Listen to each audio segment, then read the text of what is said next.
Welcome back to West Texas View. We've been talking with Jayni Whitefield, and I want to encourage you, even if you're not yet to a point where you have a loved one that's going to need daycare, start exploring the possibilities right now. Go and look at these beautiful facilities. Make an appointment to come in, and if you have a loved one that you think could use those services, make arrangements, and they'll let them stay for a day without charge just to see if it fits their needs. And I wanted to talk about one of the things that we keep saying in the healthcare field is that the longer a person can stay in their own home, the better. And so what this does is buy more time for that person to stay at home and not have to go to a facility where they're kept 24 hours. So talk about some of the things that that you do. We've already talked about the food, we've talked about the activities, but you actually monitor their health needs. You've got these nurses on staff, so if they're diabetic, you're checking the blood sugar. If they have seizures, then you're watching for the signs that tell us. But then you give them a really serious feeling of productivity by providing them things they can do with their hands. Exactly. Or things they can think about that keeps their brain going. And then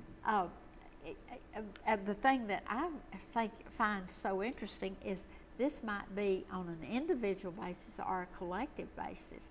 It's hard for me to see how you could plan so many individual programs. But I was the caretaker for my uncle, and he was in the beginning stages when I first got him of Alzheimer's.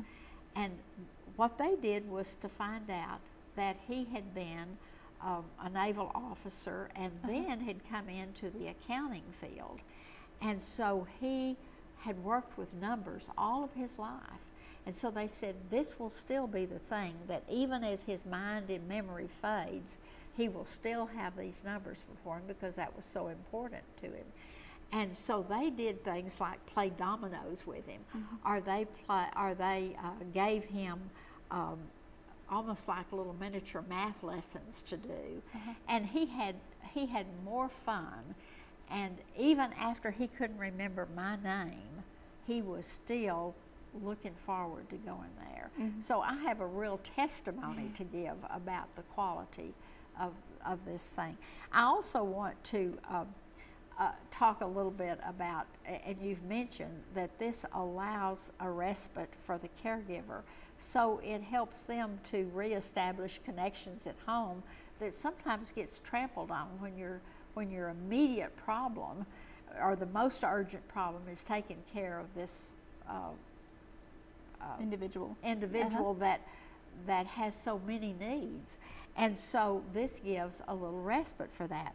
But it also allows that loved one to develop some friends outside of their home, and everybody needs friends outside of their home. But what is the one thing in your years of being there, what is the one thing that you've seen that makes you most proud of working for that place? Just the familiarization with the clients when they come in those doors and they're like, "Good morning, we're happy to be here," and everybody's hugging. Exactly. It's like they go from just being a person to somebody's father, to somebody's dad, to being your family. And that's the great thing about Mission, is everybody there is family, and it's an amazing atmosphere. And going back to its history, it was started by a mom and pop, a husband and wife who saw a need, and they saw it a long time before most people saw it. And so they just opened a little adult daycare center in their home. And it was overwhelming, the response they got. And so then they started having to meet health codes, and to grow any bigger, they needed a bigger facility. And so this thing has grown up. And of course, industry-wide, it has grown up too. And so all of a sudden now, this is a this is where a daycare center was back in the 20s. Correct. Correct. So we are seeing a real full-blown thing. But talk about some of the field trips you take. Sometimes you take them to the YMCA. Yes, we take them all over. Our activity director, she'll coordinate. Just recently, they went to the pumpkin patch and gathered pumpkins. Yes, they got pumpkins, and that then was cut. that was one of their activities that they did. They go to Mr. Gaddy's. They play bingo with other facilities, so they don't just stay in the center all the time. But some of them might. Correct. And she just recently coordinated with Midland College, so she takes them now to the cosmetology department, and the cosmetologist will give them haircuts or give them manicures. And that's stuff that we think is very little, but as a caregiver, when you have everything, when you have everything else going on, that little thing means so much to them. So we're here to help out in that way. To get pedicures, manicures, haircuts, yes, shampoo, all of that would just be tremendous.